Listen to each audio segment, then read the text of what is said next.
Welcome to Your Child's Brain, a podcast series produced by Kennedy Krieger Institute with assistance from WYPR. I'm Dr. Brad Schlaggar, President and CEO of Kennedy Krieger Institute. When we talk about our nervous system, in general, we're referring to the brain, brainstem, spinal cord, nerves, and also muscles. We have three types of muscle: skeletal muscle, involved in voluntary movements; cardiac muscle, so hearts can pump blood; and smooth muscle, which is involved in the function of our intestines, arteries, and other organs. So in this episode of Your Child's Brain, we'll be talking about a set of diseases of muscle that we refer to collectively as muscular dystrophy. Muscular dystrophy is actually a group of rare genetic diseases that cause progressive weakness and degeneration of muscles, predominantly skeletal muscles, but the other muscles can be involved as well. Overall, the muscular dystrophies, of which there are more than 30 and which affect about 1 in 4,000 people, vary in their age of onset, severity, and the pattern of the affected muscles.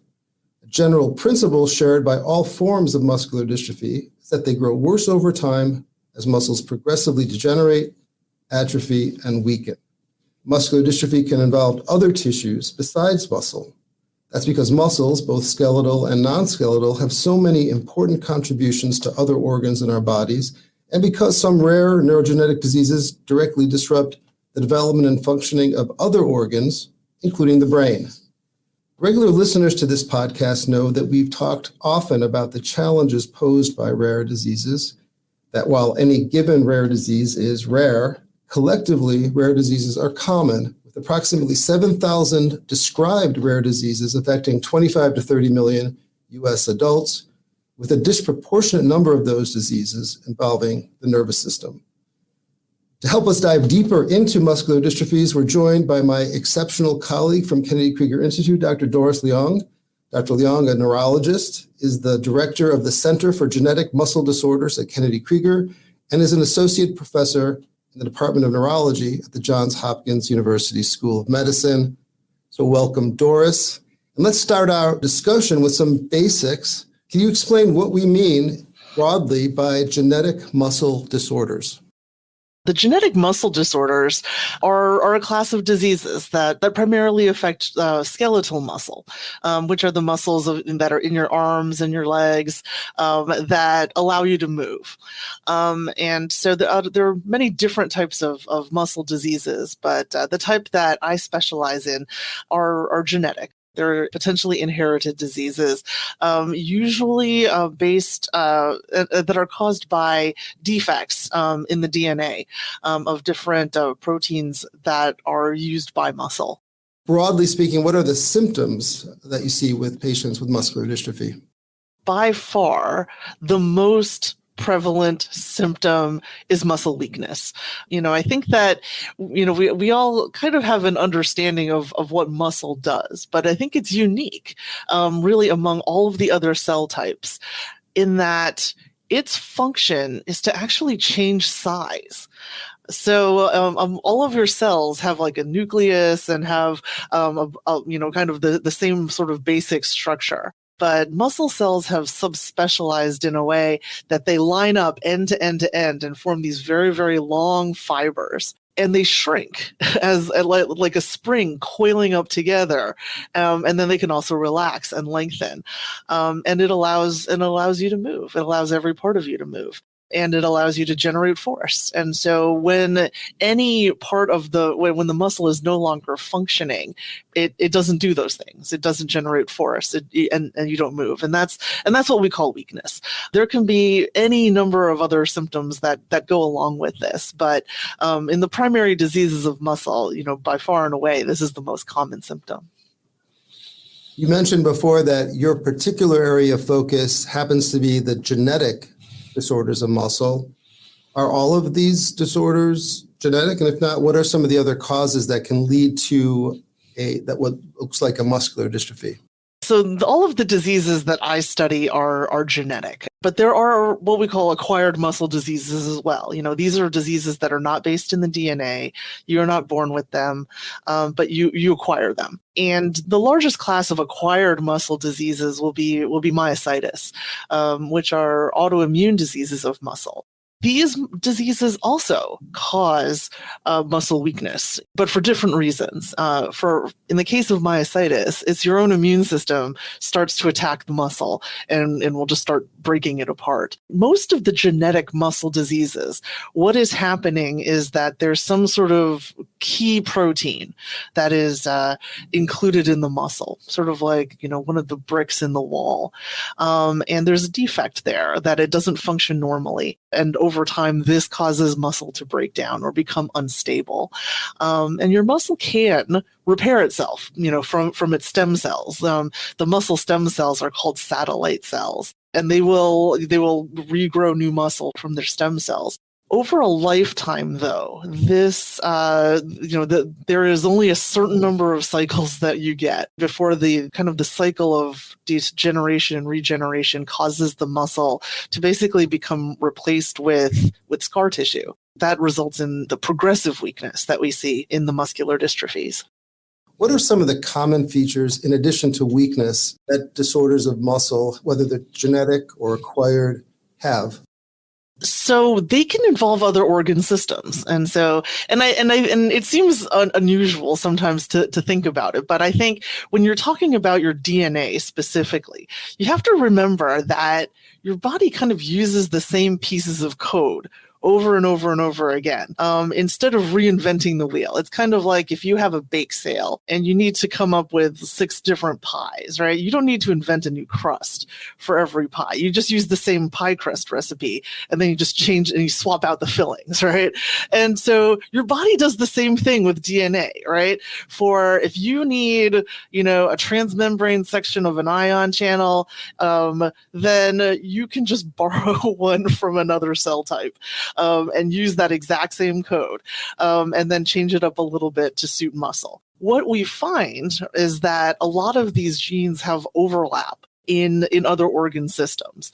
So the big one, of course, would be the heart. And I think that that's not too surprising to most people, because the heart is also a muscle. And so cardiac muscle, has different structural features from skeletal muscle. But by and large, the proteins that are being used are pretty much the same. There are other types of muscular dystrophy, which, where it's not so intuitive. There can be features like early cataracts.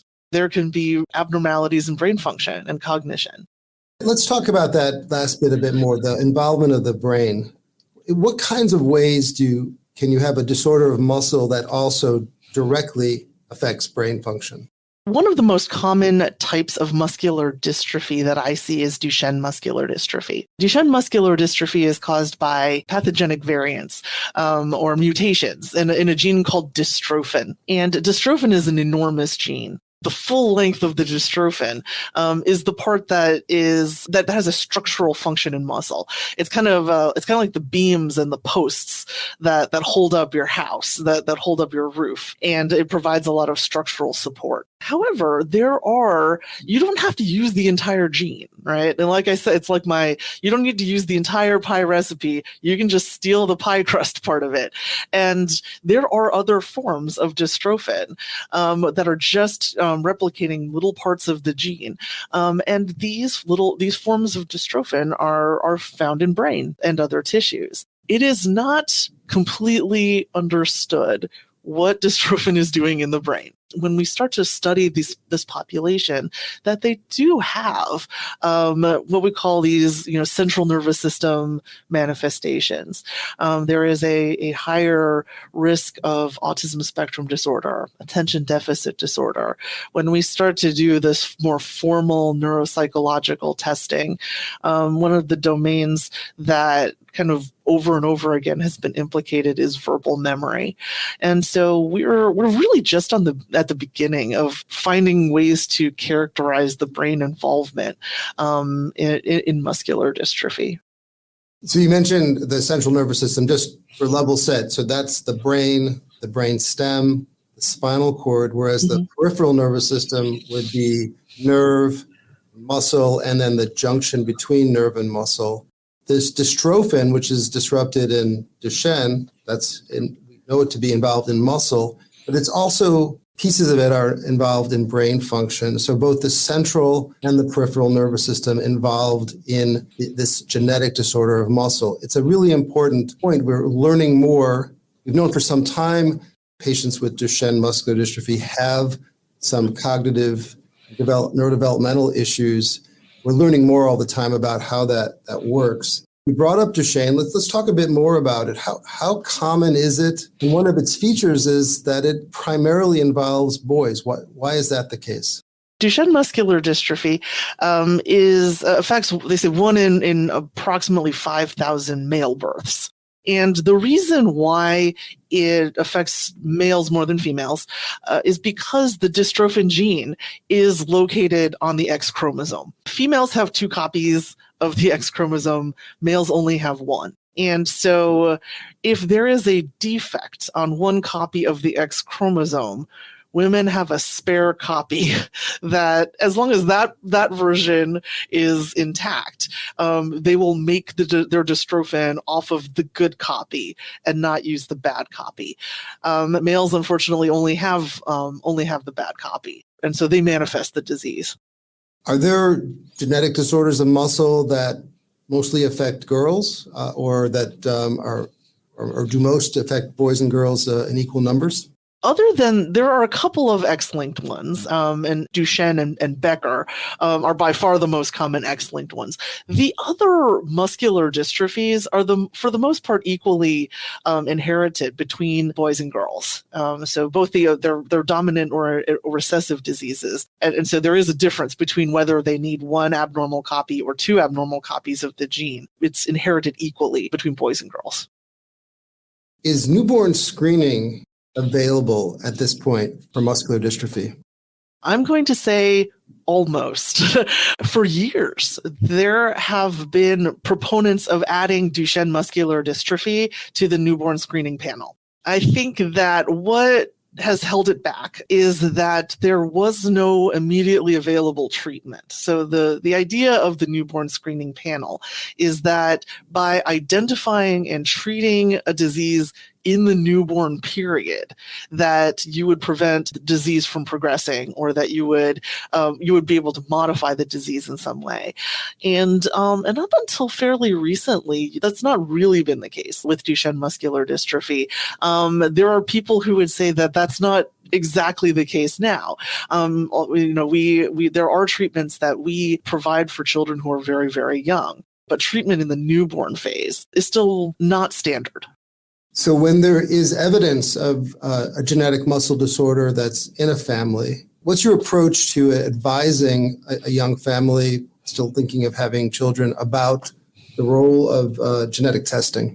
We discuss this a lot. I don't think that there is one right answer. I think that we give them the information that they need, and they make their own choices based off of that. I see a lot of patients with all different types of muscular dystrophy. One of the things that we do when we diagnose someone with a new genetic disease is to take a detailed family history to see who else may be a carrier, who else may have the disease. We do offer them testing. I think some people would be surprised at how often it gets turned down. I think I think this is a really, really personal choice. And so there are definitely people who will say, yes, I absolutely want to know. I'll get the entire family tested, and so that we know. So you mentioned that a big part of your practice is adults. I said at the front end that you're a neurologist. Actually, you're not trained specially in pediatric neurology, though you have seen many patients with pediatric onset muscle disease. Yes. You see patients across the lifespan, really, including adults. What are some of the kinds of muscular dystrophy that begin in adulthood? One of the most common ones that I see is called fascioscapulohumeral muscular dystrophy. This one is almost always diagnosed in adulthood. And it could be that there is just part of it is because there can be quite a long delay before having symptom onset and arriving at a diagnosis. So Doris, fascioscapulohumeral, maybe you want to unpack that a bit. Where does that name come from? before we could even do genetic testing, and it hasn't really been that long since genetic testing has even been available. Really, all the neurologists had to go on was what symptoms people had and what the distribution of weakness was.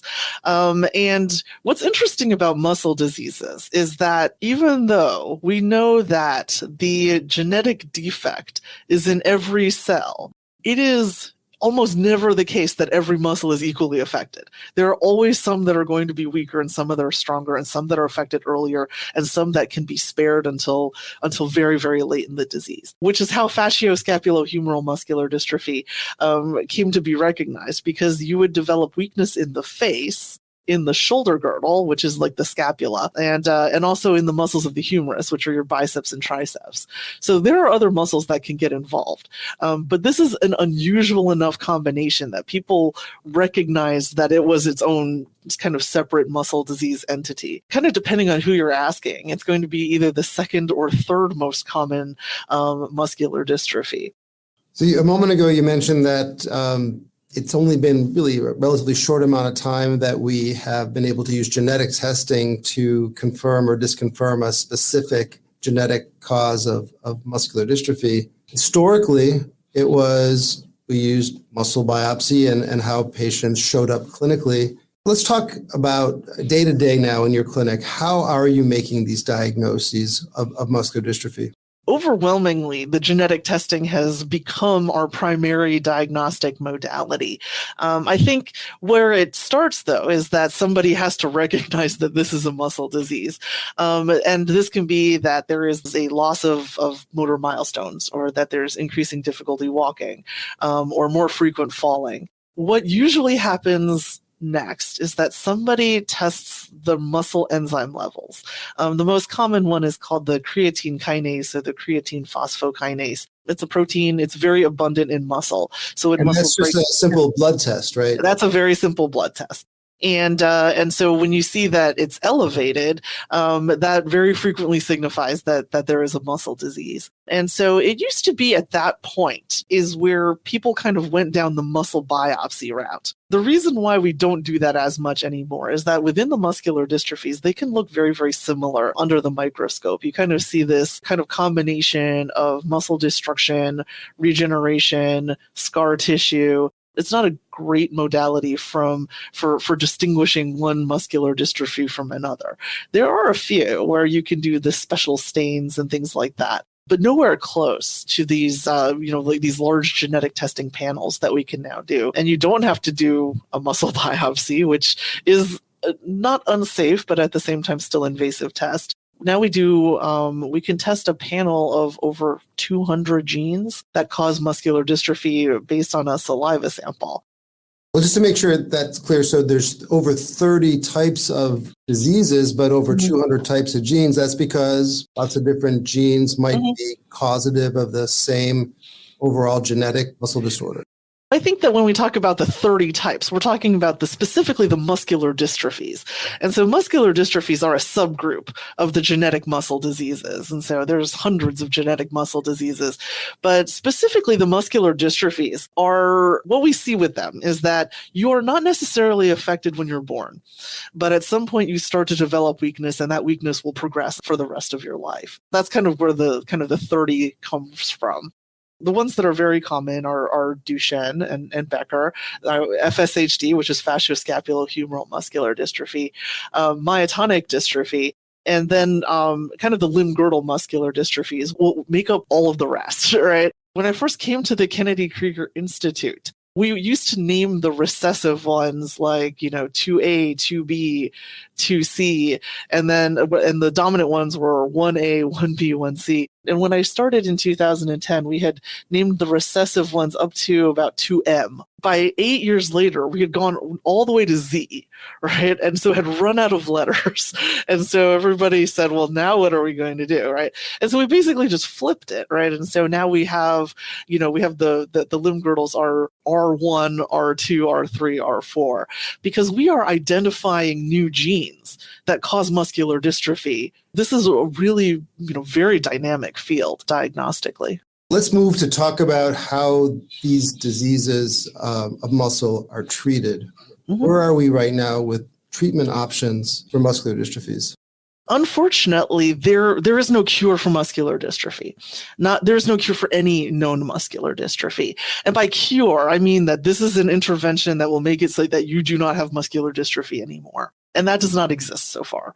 That being said, there is a lot that goes into the management of these disorders. And the differences between good management and not good management makes a huge difference in life expectancy and also quality of life. This is the focus of our multidisciplinary clinic, where we have neurologists like myself, we have pediatric neuromuscular neurologists, we have cardiologists, pulmonologists, endocrinologists, physical therapy, occupational therapy, genetic counseling, and palliative care consultants who are all working together to kind of provide the multidisciplinary care that these patients need. If you're keeping up with kind of the news, you will also find that there actually have been drugs that have been approved for the treatment of some muscular dystrophies. These are not curative. These drugs are intended to slow the progression of the muscle weakness. Talk about the overall prognosis of muscular dystrophy. Where are we in that respect? The answer to this question varies quite a lot, depending on what kind of muscular dystrophy you're talking about. If you're talking about, let's say, FSHD, they have a normal life expectancy. However, about a quarter of patients will lose the ability to ambulate independently and will use a wheelchair to ambulate over the course of their life. On the other hand, the other type of muscular dystrophy we've been talking about, Duchenne muscular dystrophy, its prognosis is actually constantly changing. We were talking about Duchenne muscular dystrophy in the 80s and the 90s. The median life expectancy of a patient was 19 years old. And now it's almost 30. And this has been entirely the work of not any sort of curative intervention, but better management and the use of steroids. That's one big element of it. But then also the management of their respiratory illness and being able to support the respiratory weakness with interventions like BiPAP. We talk about, sort of other milestones like loss of ambulation. That usually occurs at an average age of around 12 or so. But now I think it's actually much more spread out than it used to be. If you look at some of these time to event curves that are being generated in these natural history studies, steroid-treated boys with Duchenne, 40% of them will still be walking at the age of 16. And so this is something that's changing all the time. This next question, this is really kind of the last substantive question, and I think it's the most enjoyable one because it's about research directions and the areas of research that you think are most exciting and compelling in the muscular dystrophy world. What do you think the field is doing, and what are you most excited about?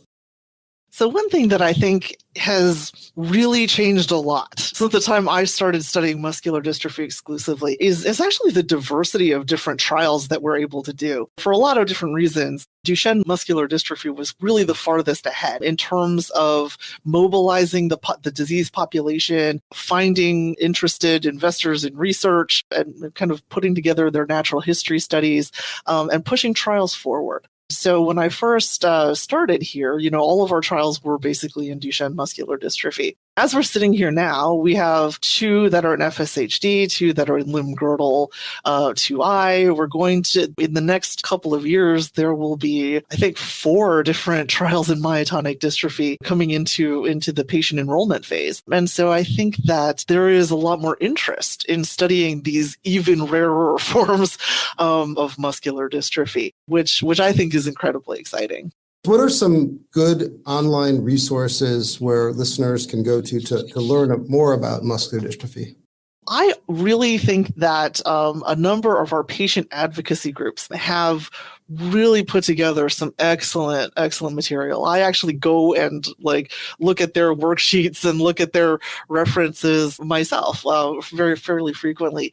Parent Project Muscular Dystrophy is probably the largest group that is dedicated primarily to Duchenne and Becker. So Myotonic Dystrophy Foundation and the FSHD Society all have very active, very well curated web pages that really have they've recruited a lot of experts to develop accessible and user-friendly materials that are useful for physicians as well.